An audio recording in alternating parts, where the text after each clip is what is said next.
Welcome to Ayurveda and Spirituality with your host, Alakananda Ma, a renowned Ayurvedic expert and a graduate of a top London medical school. She is the principal of Alandi Ayurveda Gurukula, a unique apprenticeship-style school in Boulder, Colorado. She is a spiritual mother, teacher, flower essence maker, and storyteller. Join us as we uncover the timeless principles of Ayurveda, discover practical tips for enhancing vitality, and explore the deeper dimensions of spirituality that intertwine with the ancient science of life. Namaste, everyone. I'm here today with Sadananda, Alandi's co-founder and spiritual director.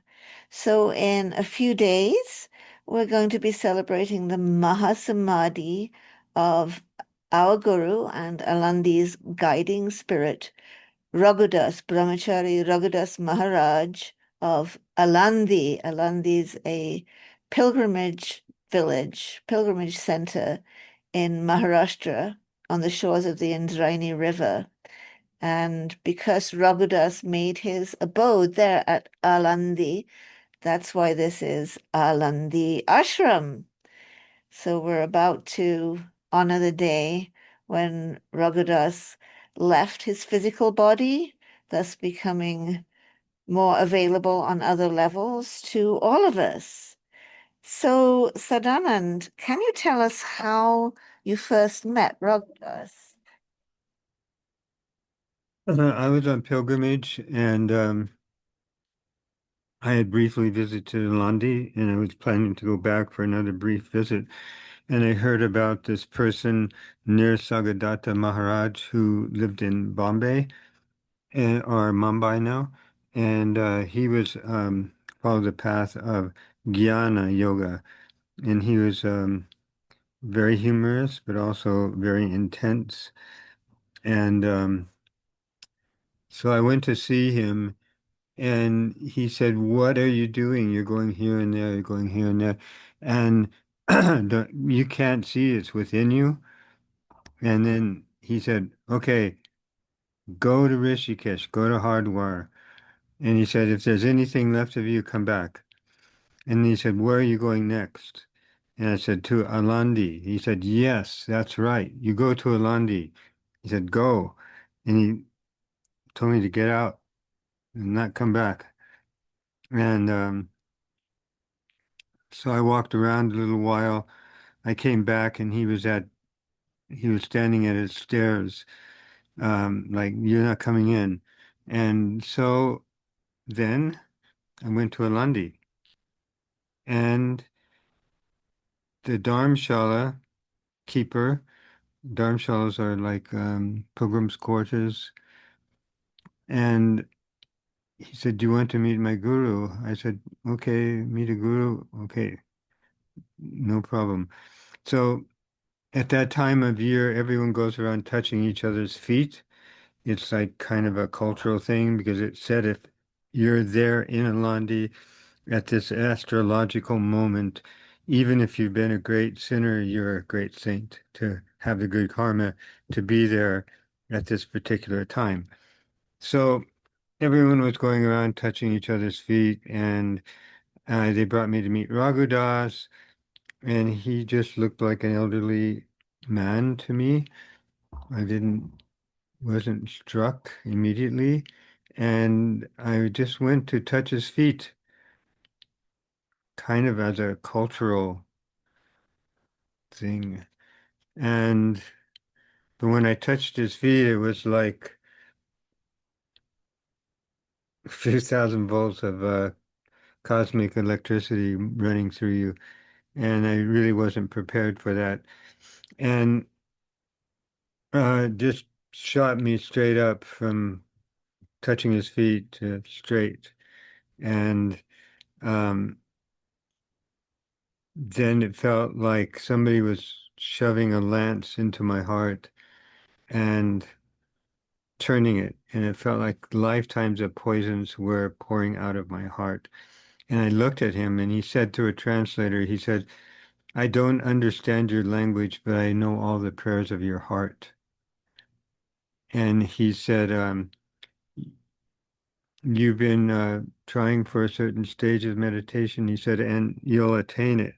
He said, but your heart has not been opened so far. He said, but you don't have to worry about it.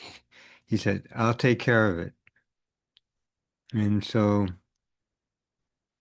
that was my first meeting. The ring? Oh, yeah.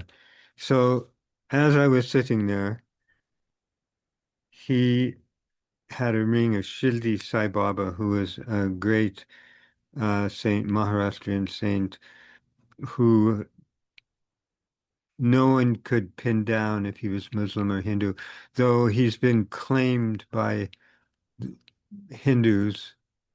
He wasn't Hindu. He was himself.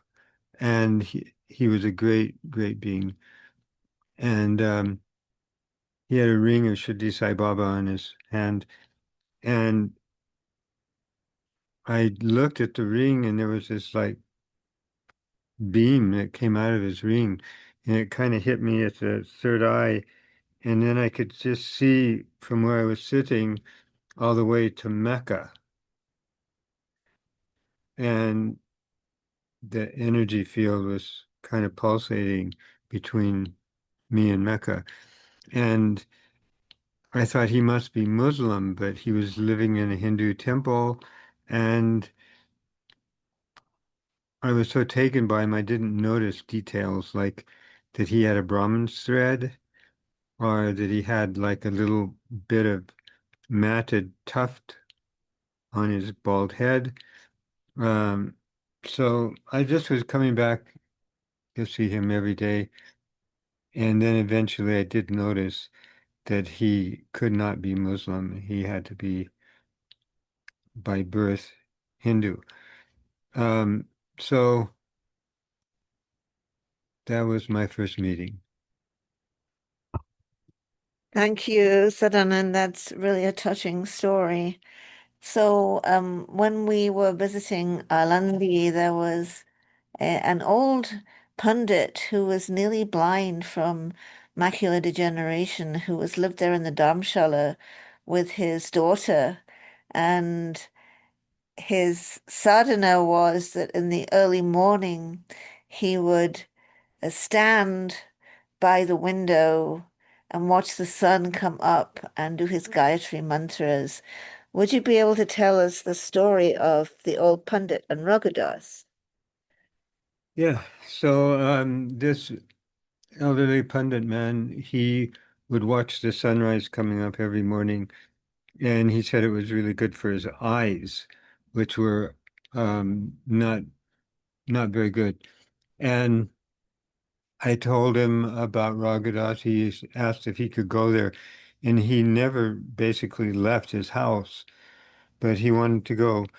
And um, when he got there, he had he had this question that he had been going over about some question about scriptures, Vedic scriptures, that he hadn't been able to answer for himself for years and years, even though he was an expert. And he looked at Raghudas, and Raghudas, without saying anything, answered his question, though Raghudas was never asked for an answer. So, And that's a very interesting thing because if you did try to ask Raghudas a philosophical question, he would say, I'm just an old man. I left home at 16. I don't know anything about philosophy. There are a lot of learned pundits in Alandi. Why don't you ask them?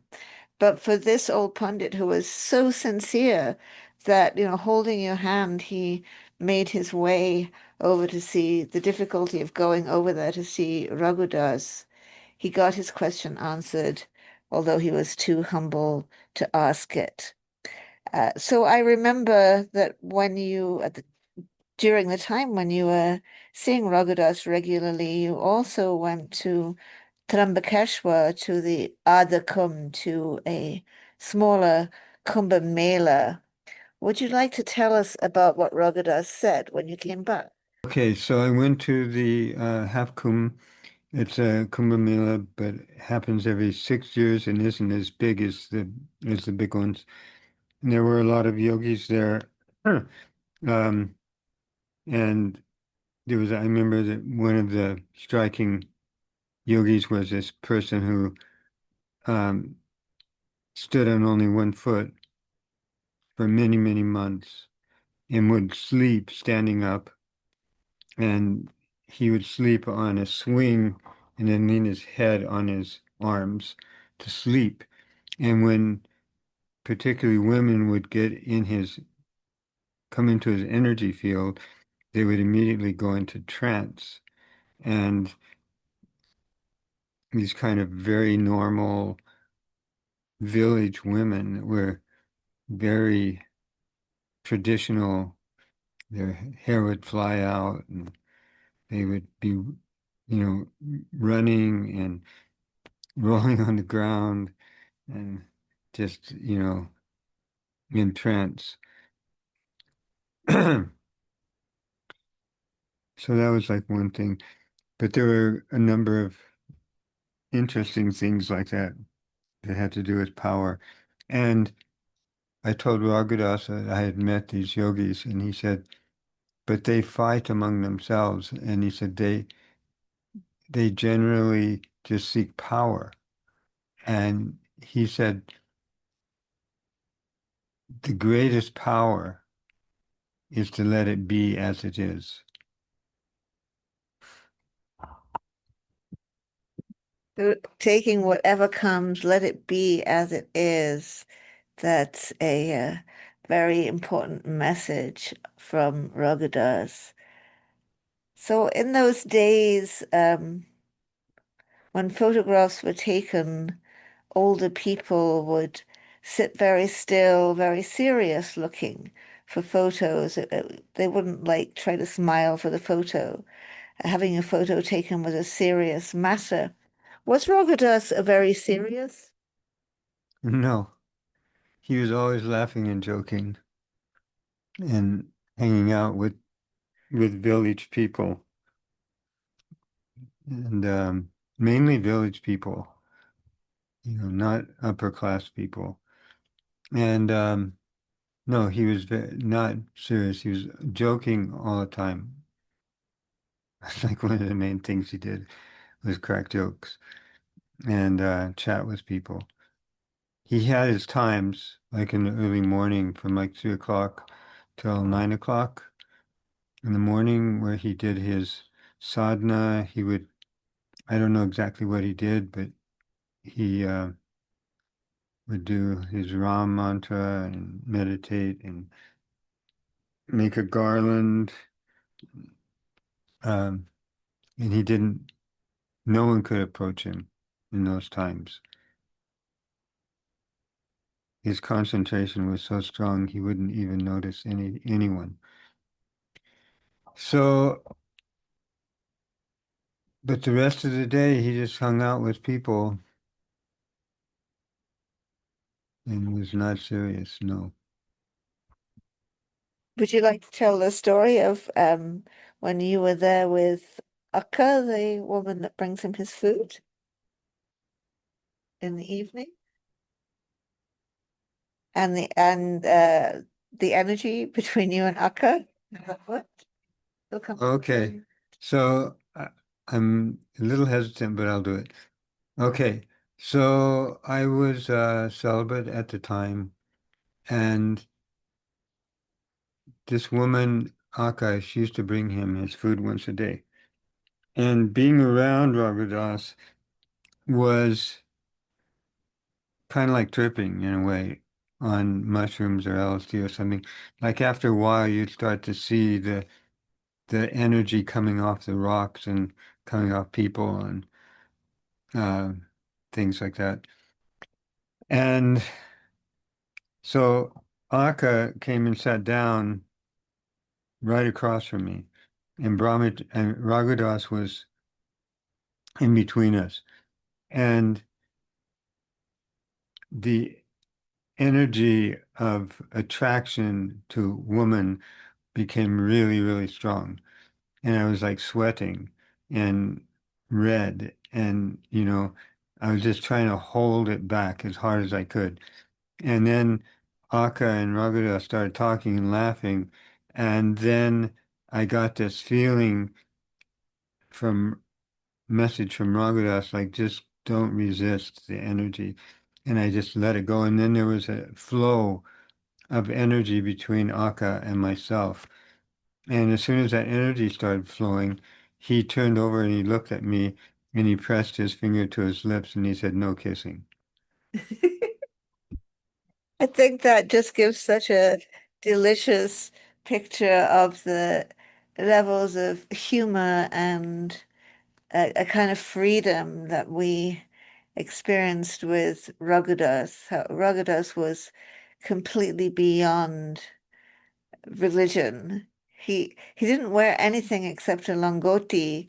He was supposed to wrap a shawl around him when he went out to the toilet, but he many times couldn't even remember to do that because he was so beyond the physical level.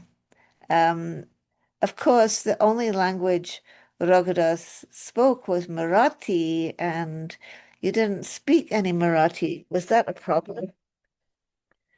No problem. I mean, he knew if he focused on you, it wasn't like he had occult powers or a clairvoyance. But if he focused on you, he knew everything that was going on in your mind and your body and your emotions.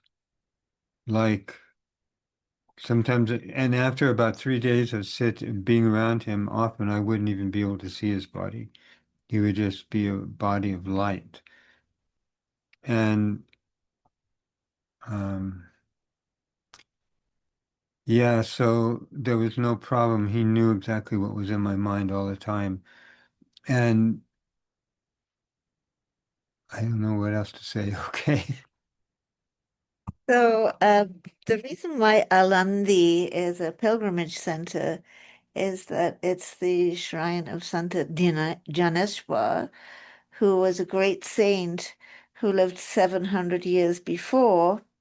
And in his early 20s, he was entombed in Jivan Samadhi. He was entombed alive in Samadhi, and uh, he is believed to be still there, alive in Samadhi. What was the relationship between Raghudas and Sant Jnana? Well, Raghudas was Yaneswar's devotee. That's how he saw himself. But they were really one. And when you were around Raghudas, it was like the key. It was like the key to the door of Yaneshwar was unlocked, and you would feel you were one. You were with Yaneshwar because you were with Raghudas.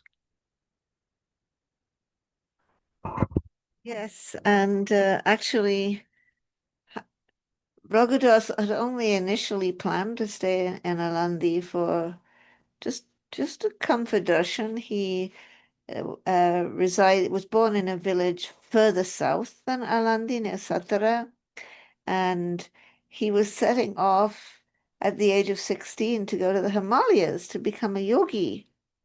And he got as far as Alandi, went to take darshan, and Sant Yaneshwar appeared and said, "You're not going anywhere. Stay here with me." And he did. He just stayed there. And we were very lucky to have the darshan of Raghudas and to have the darshan of Sant Jnaneshwar. Did you receive a mantra from us? No mantra. No. I remember he wanted to give, especially the Westerners, a mantra. And so I was like thinking, okay, what mantra would he give me? Or what mantra might I like? So I asked him, I said, what mantra are you thinking of giving me? And he kind of looked puzzled. And then like it really wasn't an important question. Unimportant. It was unimportant. And then I said, well, what about Hari Om? And he said, yeah, that's okay. Not with no big enthusiasm. And then we were walking along together, which was pretty unusual. And he suddenly turned and looked at me very intensely, and it's eye to eye, about inches away from each other. And he said, I only have one thing to say to you. He said, from now on, you only follow God. So that was it. So the rest of us all got mantras. I got a mantra on Makara Sankranti, which is a super important day, January the 14th. Um, I had to make up my own mantra, which was actually because the mantra was a combination of an Aramaic word with a Sanskrit word. And I told that mantra that I'd made up to Raghudas, and he said, that's it. Then she will come to know that Yeshu and I are one, and there's no distinction. But Sadananda didn't need to do a mantra. He just needed to follow God. So this might be a little bit more of a difficult question, but what kind of impact do you think meeting Raghudas has had in your life? Can you pause it?